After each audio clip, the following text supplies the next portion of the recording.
And now I'd like to pass the baton to Marge Williams, our Public Policy Chair.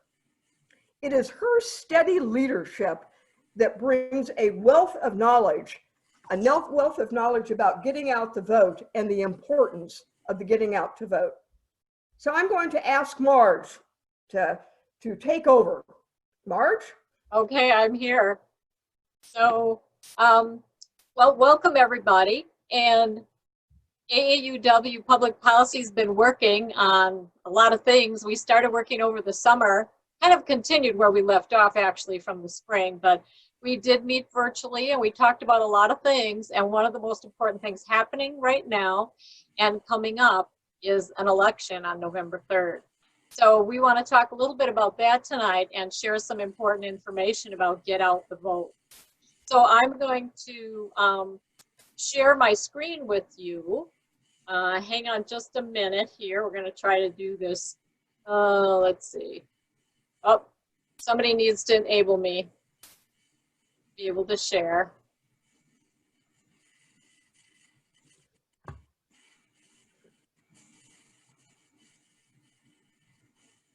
Okay, we're still disabled.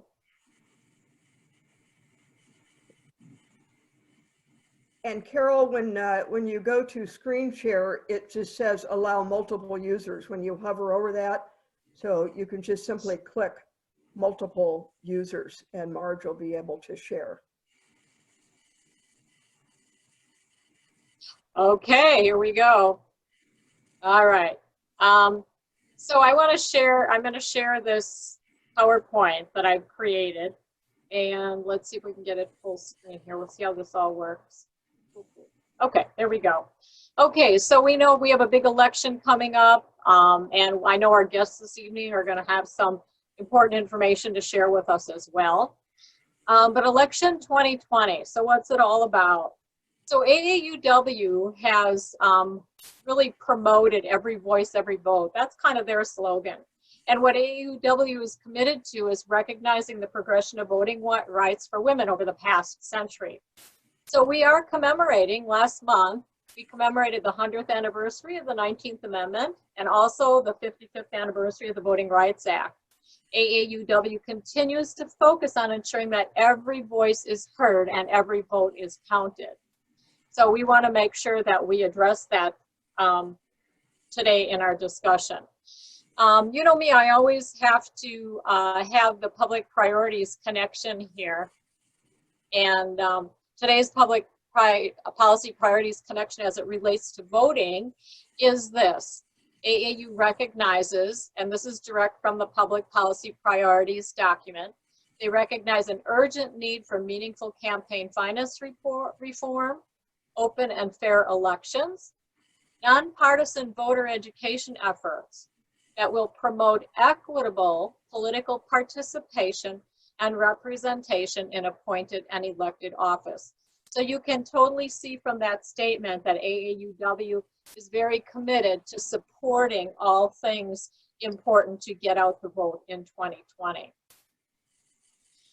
However, we have a long way to go. So we've celebrated the 100 years of votes for women, but according to Kim Churches, who's the AAUW CEO, she really feels, and I think a lot of us also do, that there are still some things that need to happen. So even today we have barriers that keep many Americans from exercising their constitutional right to vote. We know that there are blatant suppression efforts, such as overly strict ID laws, voting roll purges, restrictions on mail-in ballots, and inconvenient, understaffed, and limited polling places. These disproportionately impact women, people of color, voters with disabilities, students, and older people.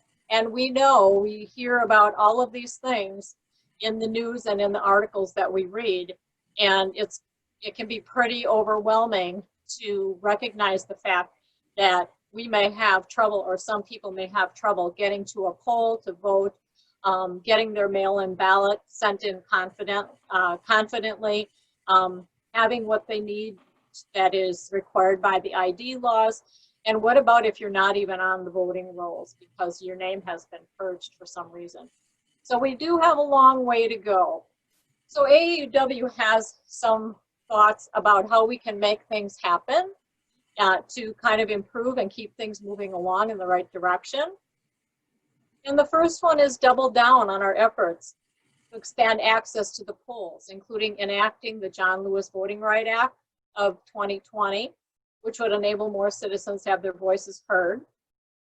Work to elect candidates who are committed to racial justice, gender equality, diversity, and inclusion. And advocate for laws that close the wage gap and the wealth gap, modernize the workplace, provide paid sick leave and caregiving leave, and ease the burden of student debt and open pathways to success for all Americans, regardless of race, regardless of gender, regardless of ability or immigration status. But Kim also says policies and programs are not enough. So I have this picture on the left side. I love the image of the woman reflecting, because as individuals, we must listen, learn, and examine our own attitudes and our own biases to continuously improve.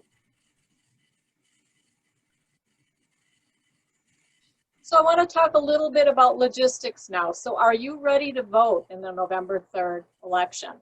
During this pandemic time, a lot of people are looking for safer ways because, you know, we may be uncomfortable going out in crowds, and we want to be able to vote safely. And basically, there are two ways you can do that ahead of time. One is through early voting at your voting place, your clerk's office, your village clerk, your town clerk, city clerk's office, or through absentee ballot.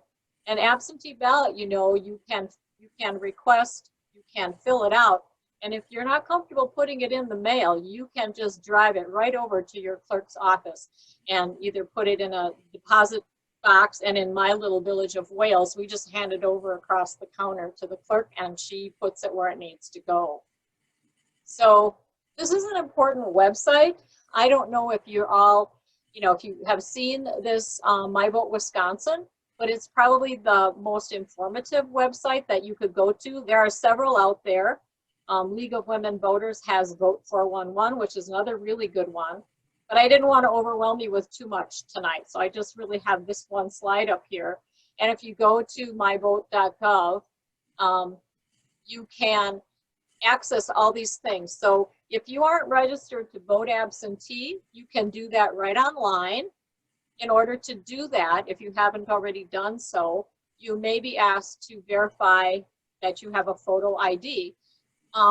That you can handle in a couple different ways. One, you could mail a copy of your ID in, or the other way is you can take a picture of your ID and you can upload that picture right onto the website. So if you're comfortable with uploading like a PDF document and stuff like that, you can do that. Now, I was under the impression, I have to tell you this is like a warning I discovered. When we registered to vote absentee for the August election, I had asked to also register to vote absentee. There was a box to check. Do you also want to register absentee for the November 3rd election? And I checked that box for yes. And so I was very surprised last week when we received the voter application for absentee ballot in the mail, because I thought only people who were not already set up to vote absentee were going to get that letter. So I went on to this website, and when you go onto this website, there's also a part where you can look up your own voting data. And I found out that I was not registered to vote in the November 3rd election. I quickly remedied that, but I would encourage all of you to make sure that you are set up if you've done that in the past, okay? So from this website, you're also going to be able to find out where do I vote, what's on my ballot, if you want to know like what candidates, or if there's a referendum topic or whatever. And if you haven't registered, that's a place where you can also register to vote. You can also encourage friends and family members about this site too. And maybe somebody that you know, you're not sure if they're registered to vote, or maybe it's somebody that you think might really benefit from voting absentee. So if you direct them to this myvote.wisconsin.gov website, there's a lot of things that you can do here to get yourselves ready. for that election day. Okay, so I want to share with you some important election dates. We know that election day is Tuesday, November 3rd. So you can register to vote online, but the deadline for that is October 14th.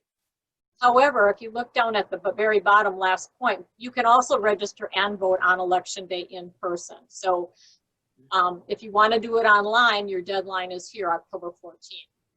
The deadline for registering by mail is October 14th as well. The deadline to register in person to vote is October 30th.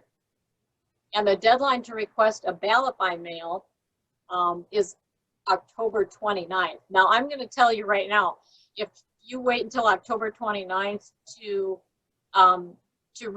request your ballot by mail, that's only a few days away from the election. And with all the stuff we've been hearing lately, I wouldn't wait any longer than tomorrow if I was interested in requesting a ballot by mail. Get that done early, get that done quick, so that you're sure you have that in your hands in time to make sure that you can get it back. Your town, village, city, it will have early voting. Voting is restricted to 2 weeks prior to the election.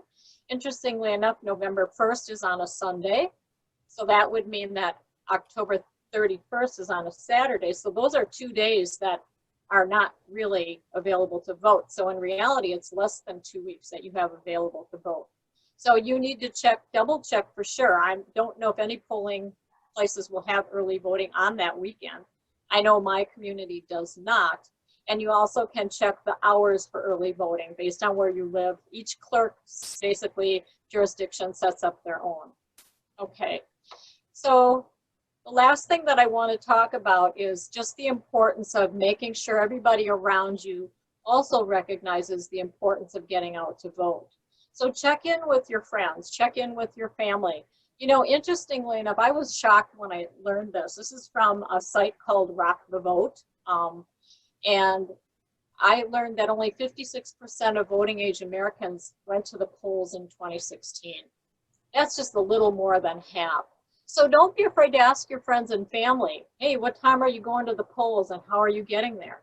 If you know somebody that might need a ride or somebody that might need their absentee ballot signed, make sure that you're there to help in whatever way, shape, or form that you possibly can.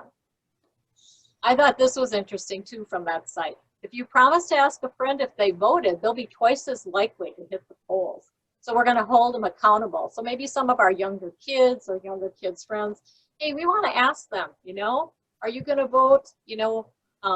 Will you be going out to vote? Will you hit the polls on November 3rd? And taking a few minutes to talk with friends and family about voting is more than a good deed. It's a way for you to transcend your own rights, inspire others to stand up for what they believe in. So with that, I want to just encourage everybody to get out the vote. Be ready for that election as early as you can prior to November 3rd. And if you decide to go on November 3rd to vote in person, make sure that you take care of yourself and that you're safe and you put yourself in a safe position so that you can protect yourself from kind of the craziness that's going on in our world right now with that pandemic. So thank you for listening. And if anybody has any questions, I could possibly take a few if that's available in our time slot here. Thank you very much, Marge. And again, you can submit your questions in the chat, but we won't respond to the questions until after our feature presentation. Marge, that was an absolute laser focus. It was very comprehensive, very thorough, very relevant. And all of those slides will also be on our website. So if you'd like to review them, they'll be on our website. Now, moving us forward, I'd like to call on our effervescent Vice President of Membership and member of the Program Committee, Linda Palua, that will introduce tonight's featured speakers. Linda? Okay, everybody. We're all set to go here. Welcome, everybody. And I mean this full-heartedly. There are 61 of us present. Two of them are the speakers, but I think that's a pretty good number for our first ever AAUW West Suburban Zoom. So from now on, you are called the Zoomers. Today, as an attendee to the first ever virtual branch meeting, you can actually enjoy this from your home, the comfort of your chair, perhaps with a beverage or a snack of your choice. So I know that you are all comfortable and you are ready to learn. And I am thrilled to welcome our guest speakers tonight, Lena and Richard Eng.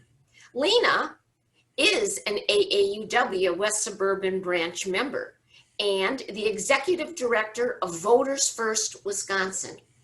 Her husband, Richard, is the general manager of global services for patient monitoring business of GE Healthcare and has a very active leadership role in Unite America and Represent Us, which are two Wisconsin organizations comprised of Democrats, Republicans, and independents who share a collective vision of eliminating the political divide that now exists in our country. Both Lena and Richard have made a very conscious decision not to engage in the futile dialogue regarding the current state of politics. Instead, they have chosen to become part of an active and constructive movement.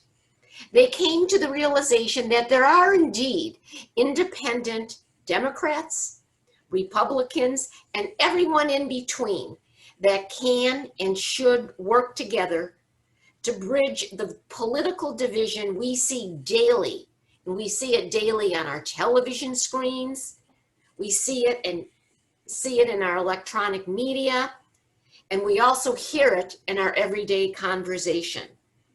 Lena and Rich became involved politically with two bipartisan organizations, Unite America and Represent Us. So what I ask for you is your full attention as both Lena and Rich present a vision of bipartisan cooperation, healthy competition, transparency, and most importantly, productive problem solving that could and should be part of our current political system. Thank you, Lena and Rich, for sharing with us the collective visions of Unite America and Represent Us. Thank you, Linda, for the wonderful opportunity to speak to your group today. Can everybody hear me? Can I see some thumbs up to make sure you can hear me? All right. And so my husband, Rich, and I are going to be on different monitors, and I will be monitoring the chat. So if you have questions, I'll try and answer them in the chat real time if I can. Rich is going to do most of the presenting, and so Rich, go ahead and take it away. All right, thank you, everybody. Can you all hear me? Okay, great. I see Linda doing that. Thumbs up. Thank you for the wonderful introduction, Linda. I was looking around to see, is that really me? Sounds like a better guy than that really is, but we could give a lot of credit to the work that AAUW is doing. I was fascinated by the history with what Margaret shared, and we really have much in common with our organizations in terms of the items that we're all advocating for.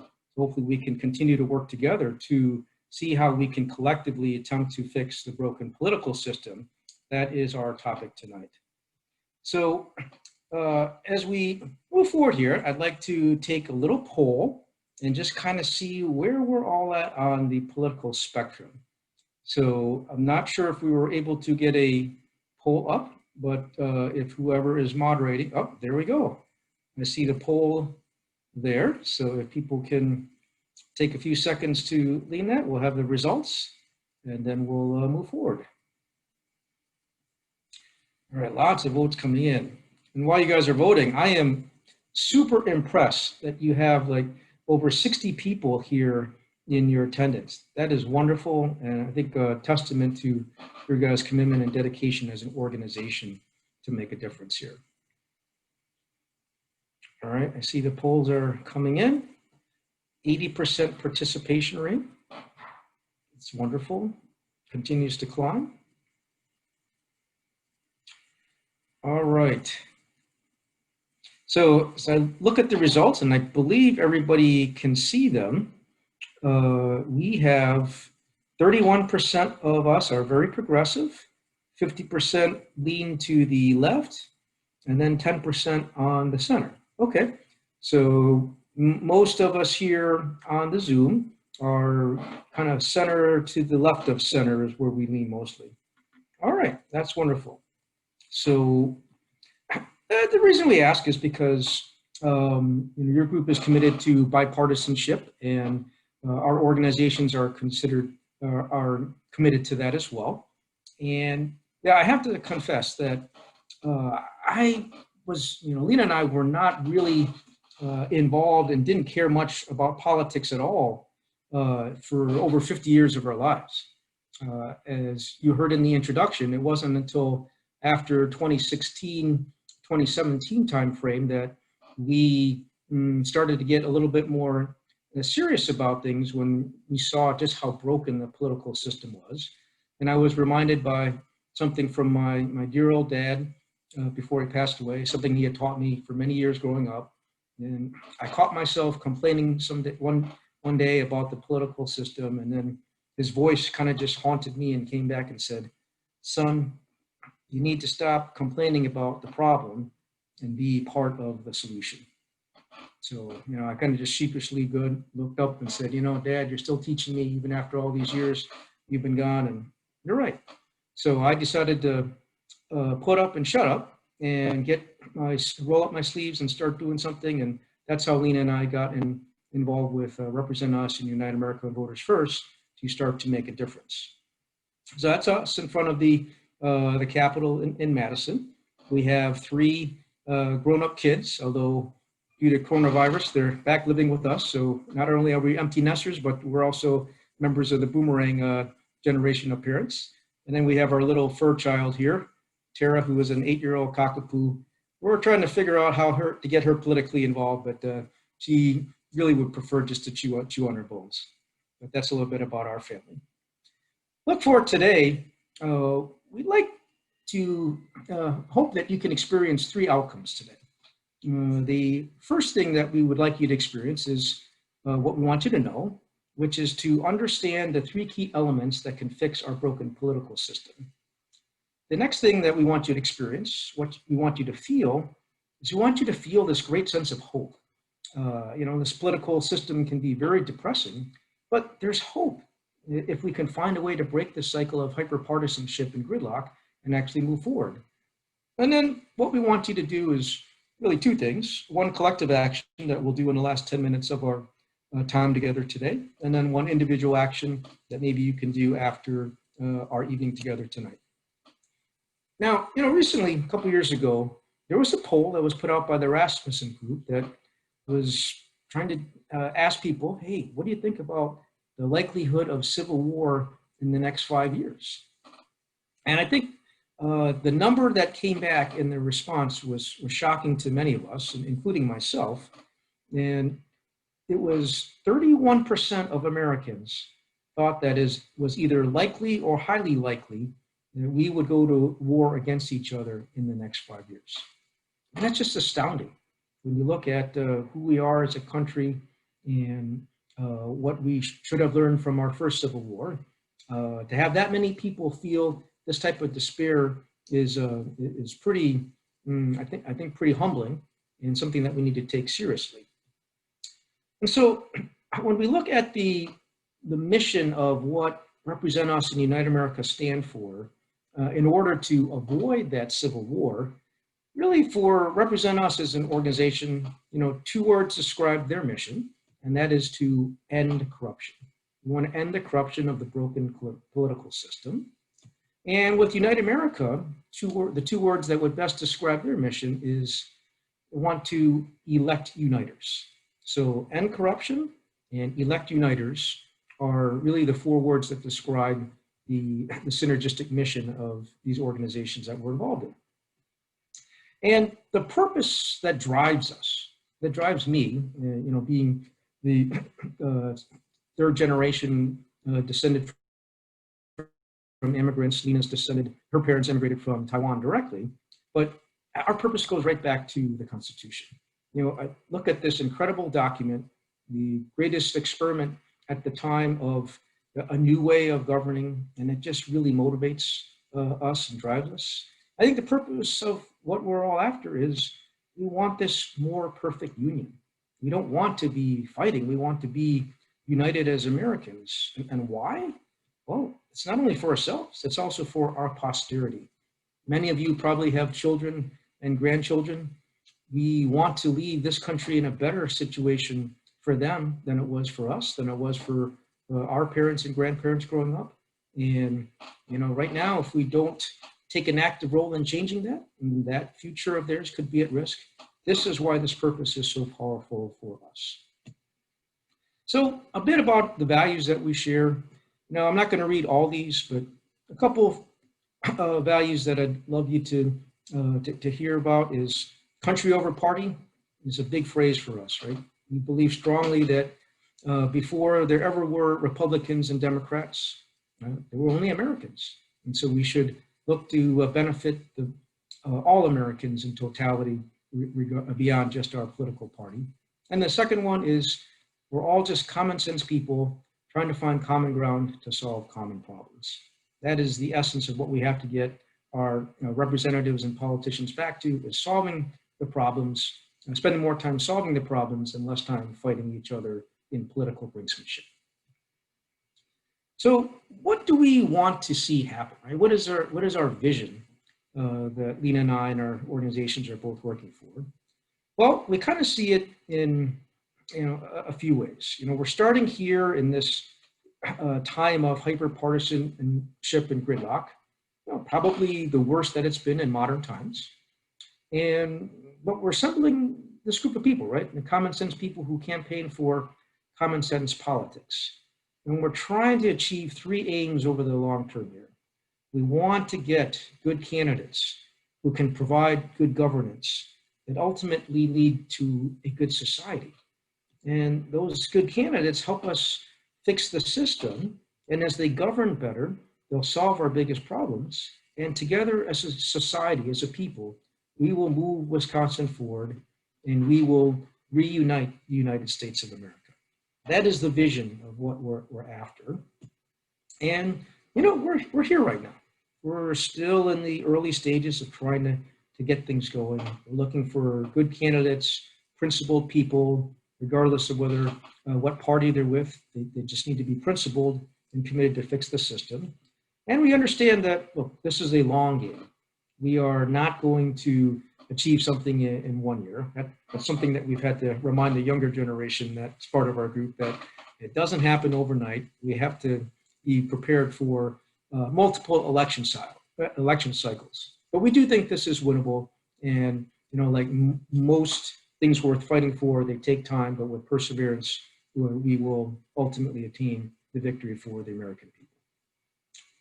So we don't have a poll here, but what I'd love you to do is just answer this question by typing in the chat.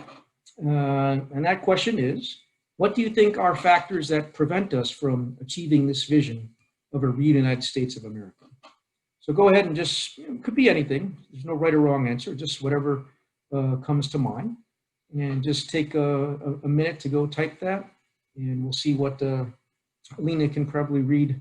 What are some of the answers that come to mind here? So let's give about 30 seconds. Okay, hopefully everyone can open up their chat function. I'm seeing dark money and greed and misinformation. Citizens United, which is that Supreme Court ruling that says money is equated to speech, which we are hoping that will be overturned eventually. Fear of loss of control, great answer. Divisiveness. Too much money for PACs, people only listening to news from their preferred position, power, campaign financing form. Okay, these are great ideas. A lot of great questions, great answers. So yeah, many of those things are spot on. Can't do all of those, but I think they all play a piece in how we have to address this. And I'd like to start though with an answer that isn't political. And I think the answer starts kind of at a personal level. And I think we have to look at ourselves as US citizens and as Americans and say, do we love our enemies, quote unquote? I think sometimes, Republicans view Democrats as enemies and Democrats view Republicans as enemies. And we need to move away from there and actually show love for our fellow Americans. And I think a basic thing is the golden rule, right? Do unto others as you would have them do unto you. Just a simple form of reciprocity, something that's stood the test of time, is something that transcends politics and says a lot about us as people. And we have, some rules in our organization. We just say that the ABCs of interacting together, because our group has many progressives as well as many conservatives, and that is always be courteous. And I like this kindergarten ABC because this is something that we've taught our kids and when they're young, and you be nice when you're in kindergarten and first grade here, and you learn that hopefully all the way up until you're an adult. But somehow along the way we forget that, and I think we need to go and remind ourselves about that. This is foundational to how we need to treat each other, and that can help the healing that I think needs to happen here in our country. All right, let's dive into this. So you see now our vision for uniting the country. Well, our mission, what we want to do, and our strategy, how we're going to achieve what we want to do, is embodied in this phrase, fix the system. Fix the system is our mission, and our strategy is defined by each of these, the letters here. The F in fix the system stands for fight corruption via the American Anti-Corruption Act, which I'll cover in a minute. The second element of our strategy is incentivize collaboration. That's what the I stands for. And the third element in our strategy stands for execute the Fulcrum strategy, which we'll explain later on in tonight's presentation. So let's talk about strategy element number one, the fighting corruption with the American Anti-Corruption Act. So the American Anti-Corruption Act is a piece of model legislation that the constitutional experts that represent us have put together. There are 4 categories broken down into 16 different elements that comprise the Anti-Corruption Act. And what we've done here in Wisconsin is prioritize 4 of those elements for our state. So in our state, we're focusing on top 5 primaries and ranked choice voting, money in politics, election and voter access and security, and nonpartisan redistricting. And right now we have 2 big plays that are happening with these areas, as well as election and voter safety and security with the upcoming election here. So not going to spend too much time on this. Margaret did a great job telling you about voter access and everything you can do with voting safely here in Wisconsin. We'll spend a little bit of time on these 2 elements and fill you in on our approach there. I'd like to play for you a short video about what ranked choice voting is to give you an idea. So hopefully you guys can hear the screen.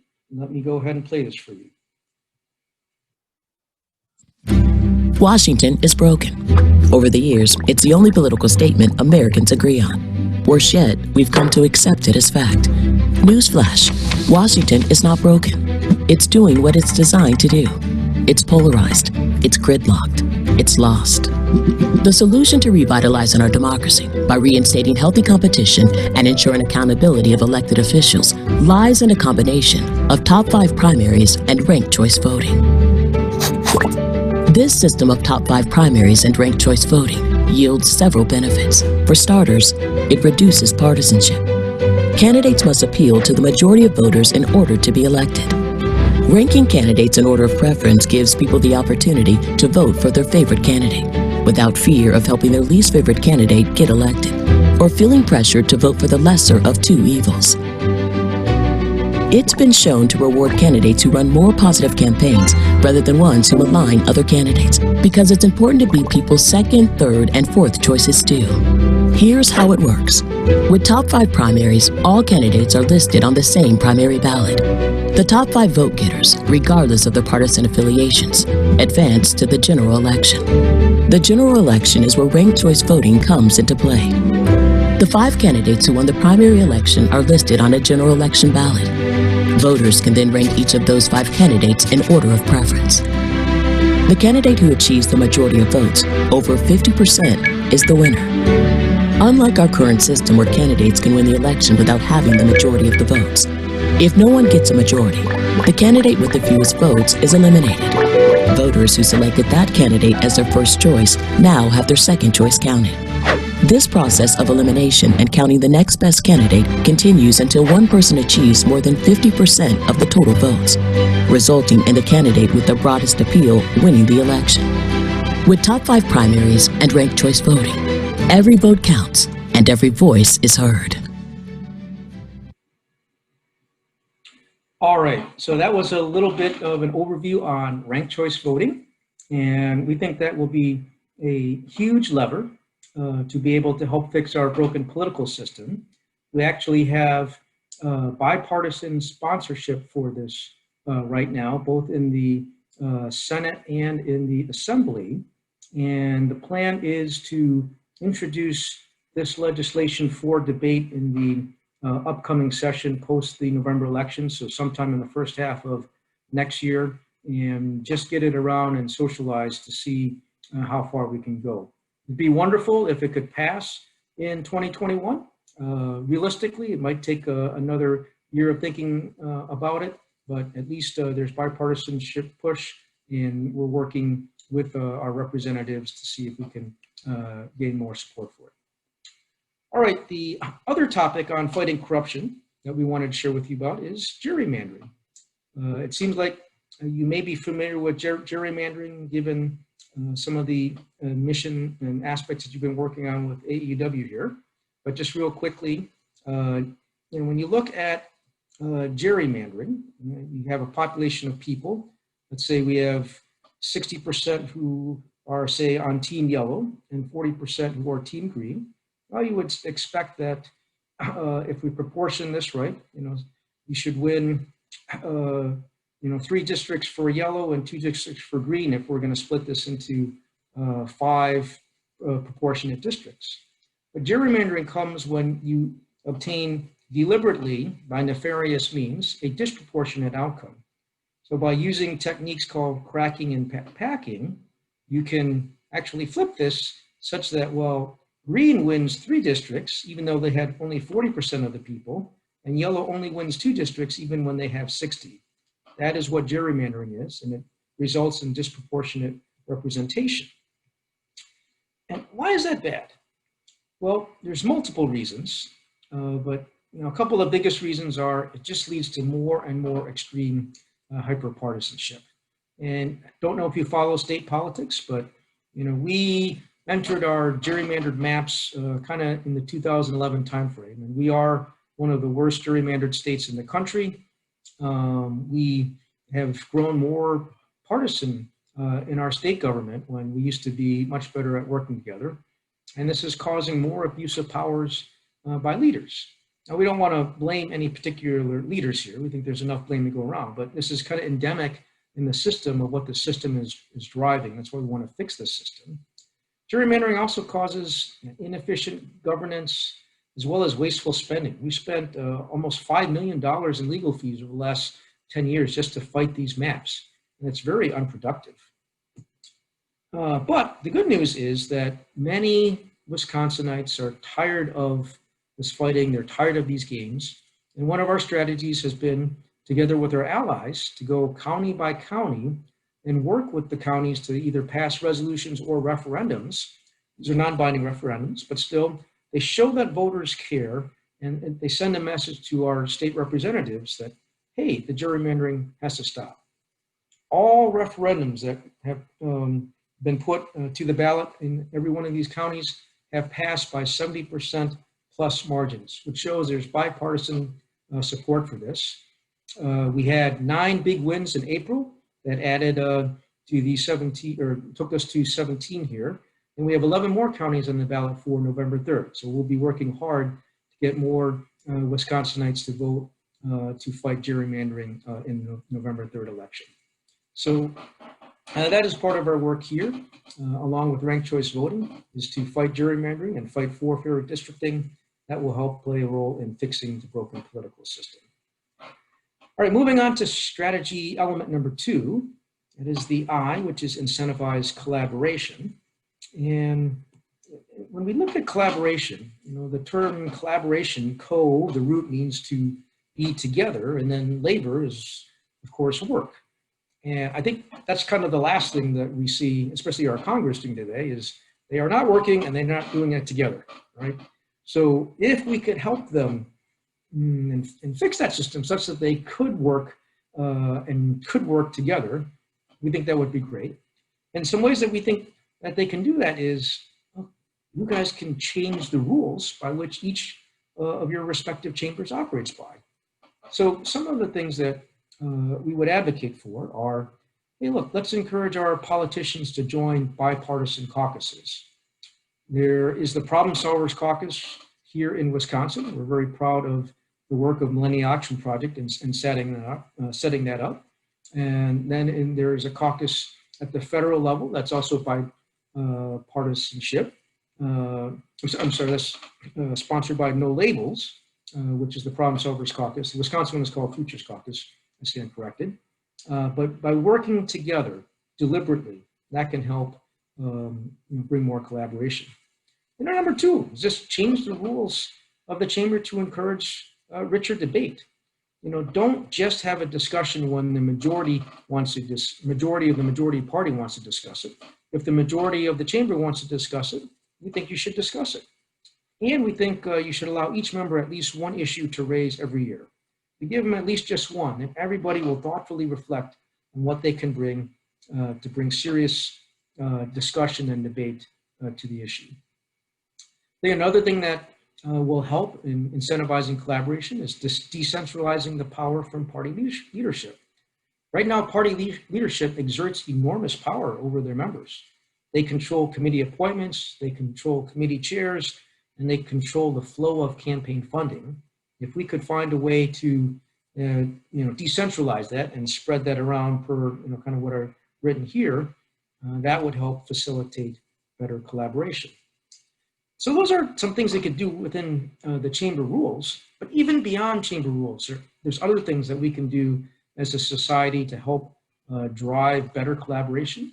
For one, we can ask our media not to politicize our judiciary and other departments like Department of Justice or police force, whomever, and as they constantly frame them liberal or conservative, right? If we can just get them to reframe them as independent and impartial, that would be a huge step in avoiding further unnecessary politicization. I think helping our executive legislative branches meet regularly together would be another big step forward. Actually having an executive who has the strength to appoint a member of the other party, quote unquote, to their cabinet would be wonderful. We've seen that happen before. Tommy Thompson did it when he was governor with Tim Cullen. Tim Cullen was a Democrat, and Tommy Thompson appointed him to run the Health and Human Services group for Wisconsin.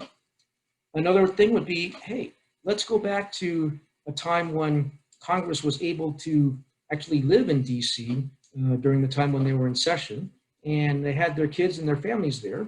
Their kids ended up in the same schools and doing many of the same activities. That helped strengthen their ties, not as partisans, but as parents and as fellow Americans. And then finally, the last thing here that we mentioned is demand accountability, responsibility, and truth in political advertising.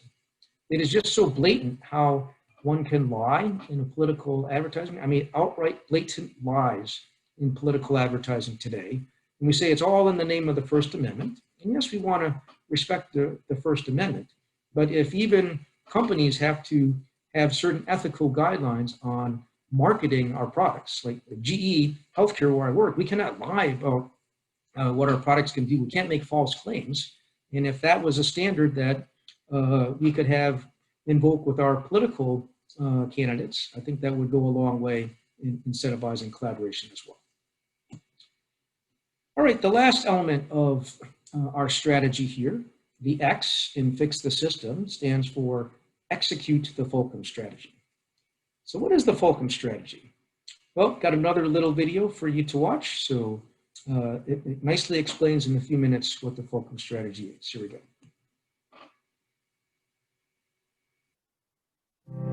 Imagine a government that unites rather than divides us. One that takes action on issues most Americans care about, like our budget, economy, and environment, instead of being gridlocked by extremists on the left and the right. What would it take to get that kind of government? A lot less than you might think. The key is electing a handful of common sense, independent leaders who aren't beholden to any political party. In the U.S. Senate and in over 24 state legislatures, just 3 to 5 independents would do the trick of denying either party an outright majority. This coalition could then use its political leverage as a swing vote to force both sides back to the center to find common ground and get things done. We call this innovation the Fulcrum strategy, and Unite America has a plan to make it happen. We're building a new vehicle for independent candidates to run for office. Candidates who align with our common sense principles and problem-solving approach.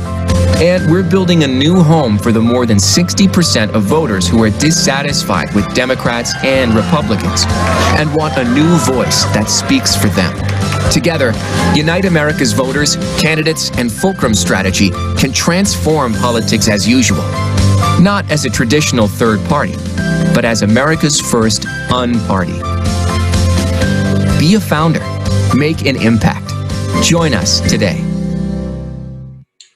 All right, that's the Fulcrum strategy. And it's actually been interesting to see it being applied in one of the very first states that we tried this, in Virginia. Virginia actually has a very interesting story where they were pushing for a fair redistricting process, very similar to what we're fighting for here in Wisconsin. And this bipartisan group, this Fulcrum, was founded just earlier this year. And so what was interesting is that the Democrats had really been pushing for this fair redistricting bill. It's actually a constitutional amendment because they had not been in the majority and they were not in power. The Republicans were. But in 2019, they voted in off years in Virginia. That flipped. The Democrats took control of their assembly and their Senate, and then they started to renege on their promise to end gerrymandering. What they wanted to do was, in 2021, gerrymander the maps in favor of the Democrats. This was an astounding about face, right? A complete slap in the face of people like our comrades in Virginia that were working hard to fight for fair redistricting. They were like, holy cow, what are you guys doing? But this bipartisan group, which was comprised of 7 Democrats and an equal number of Republicans, they pulled together, and that caucus was able to defeat the Democrats from waffling on passing nonpartisan redistricting. And you'll be pleased to know that on November 3rd, they will be voting to ensure that it becomes a constitutional amendment for fair redistricting in Virginia. So the Fulcrum strategy can indeed work. All right, and then if you ever want to take a look at candidates that we think would be great for consideration in our Fulcrum strategy, you can always go to our website and check out the 2020 scorecard. You can see the link below for a rating of how each candidate stands on anti-corruption initiatives here. All right, just a few closing thoughts for tonight as we come to the end of our time. Look, I hope in our short 30 minutes together, you've come to understand the fix the system strategy to fight corruption, incentivize collaboration, and execute the Fulcrum strategy. I hope that you have seen hope about our future as Wisconsinites. If the strategy makes sense, I do think that we are able to make some progress. It won't happen overnight, but by accelerating and getting more momentum, working across the aisle with many like-minded groups, we can make a difference.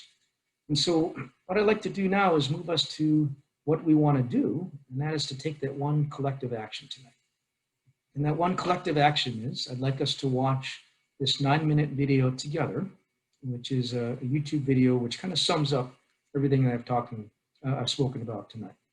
Let's go ahead and watch this Michael Douglas, Unbreaking America, Divided We Fall. Here we go.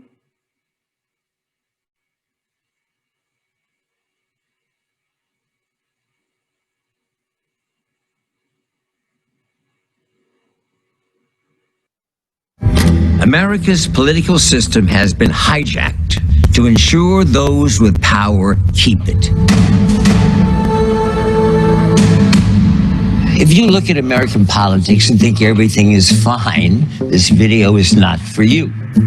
But to the rest of us, things seem pretty broken. I mean, our forefathers created a beautiful system and we live in a magical country. How the hell did things get so bad? These days, just 2% of Americans trust that our elections work how they're supposed to. Congress has an approval rating of 20%. Our leaders are locked in partisan warfare and they aren't fixing anything. And we're angry. We're angry at the system, at each other. Our country is getting poorer, sicker, more divided, and our families are paying the price. We don't even talk to each other anymore. America's political system has been hijacked to ensure those with power keep it.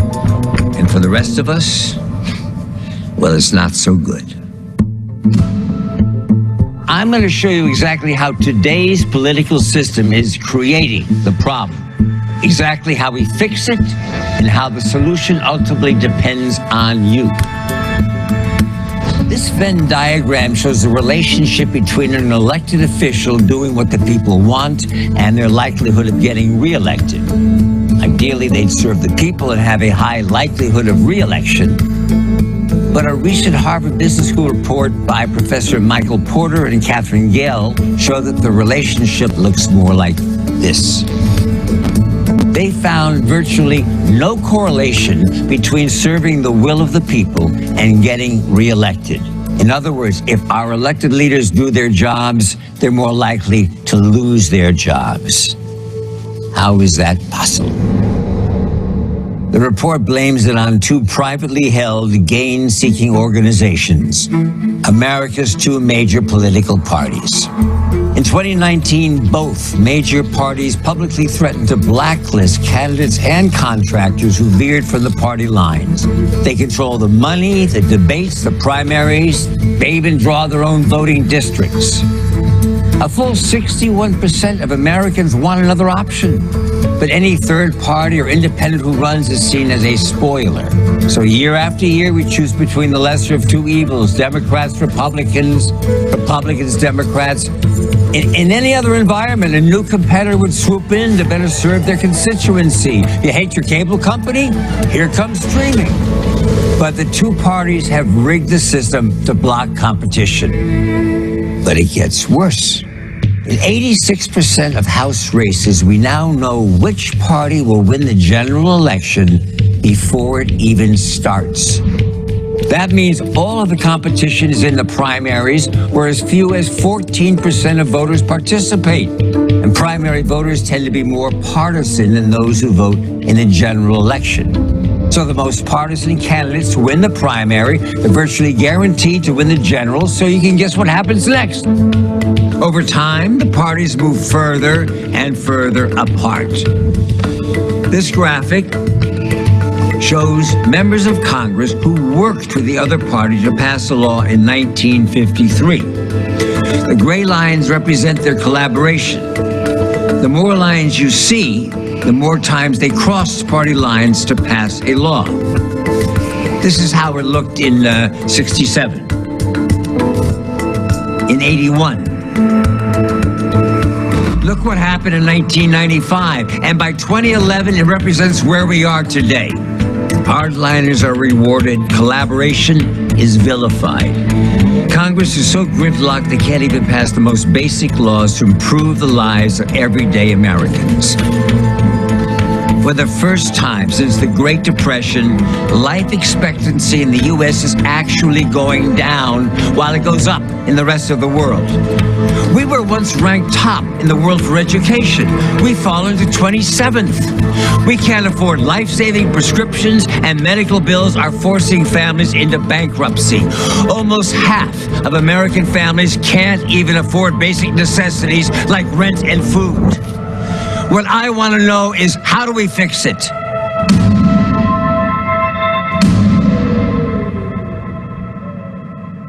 You know, I think I'm getting a little carried away here, so I'm going to bring my friend Josh in while I calm down. We need to take our government back and make it work for us. So much of what's failing is a symptom of our failed elections. Look, this isn't about giving power to the right or to the left or asking Congress to fix itself, because frankly, they won't. So we have to go around Congress. And the good news is, in the US, states run elections, even federal elections. So when we pass election laws in a state, it affects the federal elections. And get this, a Bloomberg News study showed that throughout American history, passing state laws has been the key to creating massive federal change. And the law we need to pass? It's called the American Anti-Corruption Act. It fixes the system so government can work for you and your family, not just a handful of special interests and political insiders. Here's how it works. We have independent commissions draw voting districts. We make it illegal for lobbyists to donate to politicians. We give every voter a $100 tax credit that they can use to support the candidate of their choice. We put reasonable term limits on elected officials.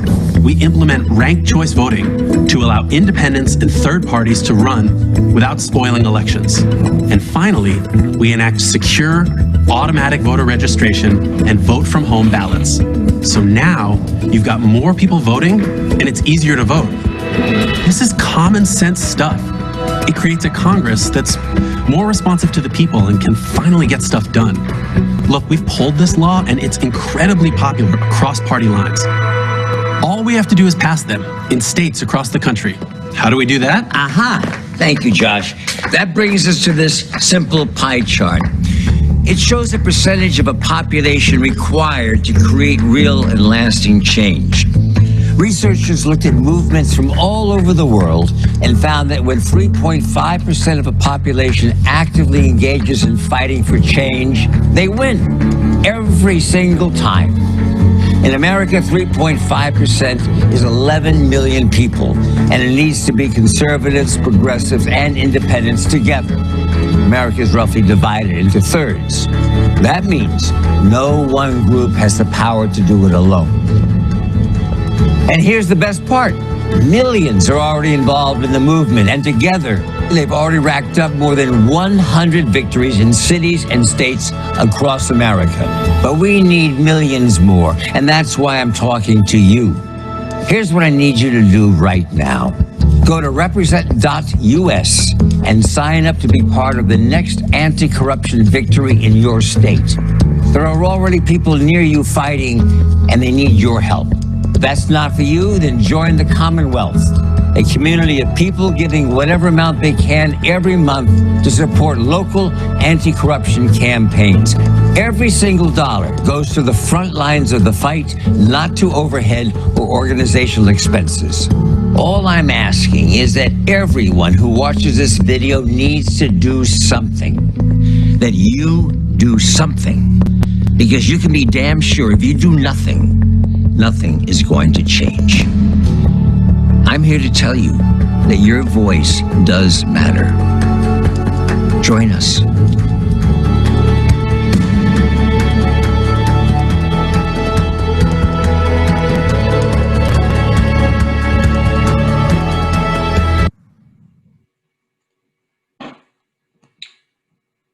Okay. So that was our collective action. I hope that you enjoyed that video. A few individual actions, and this will kind of bring our time to a close here. But some things that you can participate in, probably many things that you guys are already doing in AAUW. Start a letter writing campaign to legislators, host a letter to the editor party to share your views with a dozen friends about fixing the broken political system here.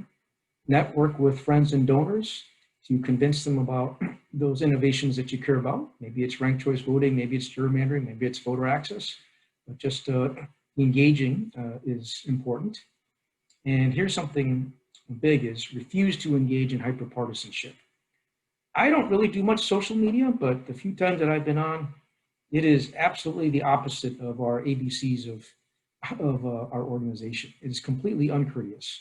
But if you catch any of your friends who are maybe not applying what they learned in kindergarten, maybe a gentle exhortation to be a little bit nicer might just play a small part in helping us to regain that semblance of civil discourse that we used to have in our country. And, become a critical thinker, help others continue to be careful of what they feed their minds, look at what media they consume, and are they consuming media that is committed to truth and sharing information, or just media outlets that share only opinion and use unfair means of persuasion. We would certainly love, if you have more interest in learning more about Represent Us Wisconsin or Unite America, if you always feel free to talk to us, and we will leave our contact information here on this last page. So I think that takes us right to the 40-minute mark, Mary. At this point, we'd love to open it up for questions here and to take any input. Rich and Lena, that was just magnificent. Talk about a very dynamic and just chock full of very helpful information. I know myself personally, I like to think I'm dialed in, plugged in, but I tell you, that was very, very eye-opening, particularly the Michael Douglas tape at the end. So thank you. Before we launch ourselves into some general questions and then a possibility of going back into our breakout rooms, as I mentioned at the onset, so thank you again for spending your evening with us. We greatly appreciate it. Becca Surgis is going to put in the chat a survey. As I mentioned, we want to make sure whatever we've done right tonight, we'd like to know about it. And if there's some opportunities for improvement for our October meeting, we'd like to hear about that too. So Becca just posted that. What I'd like to ask you to do is to simply click the link. It will take you to a very, very easy, user-friendly survey, a couple of questions, and then maybe a comment of what worked for you tonight. And then looking around the corner into the future, maybe what are some of the things that we might be able to do differently or better. So that would be very, very helpful for us if you complete that. And then I'm wondering, as you complete that, are there a couple of general questions, Lena, that came in during the presentation? I know you were responding to a lot of the questions, but are there any that require maybe a little bit more of a narrative between you and Rich to take a couple of minutes as people are filling out their questions? Oh, and also, by the way, this presentation was recorded and it will be on our website for those of you that want to just simply go back, because there was just so much information. You can review it, or you can tell your friends. And so sometime in the near future, we're going to get that out there on our website.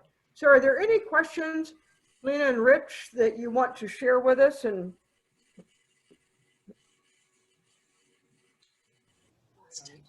I didn't get a chance to look at the questions yet. I think you were monitoring them. okay, so maybe you could shoot out a couple of questions that required a little bit more of a narrative as people are completing their surveys, and then we'll determine if we want to go back to some breakout rooms. So anything in particular? I think the concept of ranked choice voting was new to some people, and so I can talk a little bit about that. We're actually really excited about the possibility of ranked choice voting in Wisconsin. And the reason is that Michael Porter and Catherine Gale, well, Catherine is from Wisconsin, and her and Michael Porter wrote the book, The Politics Industry. Actually, I have it right here. And so basically, what I'm really excited about is their desire to try and introduce it to legislation at the beginning of 2021 already. So anyway, I really encourage you to go to their website, democracyfound.org, sign up to show your support, your public support for that change, and then contact your legislator to let him or her know that you want them to push forward the final 5 voting. The sponsor, one of the co-sponsors, is actually my state senator, Dale Kuyanga. So I think some of you also have Dale Kuyanga as your state senator, and I'm just really proud that he is one of the co-sponsors of this legislation to help break political gridlock. Thank you. Were there any other questions that required? I think a question just came in from Pat. Lena, if you want to look at that. Oh, okay. So, so great question. Pat asked, who are the independents that form the fulcrum? Are they independent politicians? So when we say independent, we mean independent-minded, that they, especially like in Virginia, they were Republicans, Democrats, but they were independent-minded, meaning they were willing to join this bipartisan caucus to focus on fixing and solving, being part of the solution in a bipartisan manner. And so we actually have 2 congressmen from Wisconsin who are part of the bipartisan problem solvers caucus.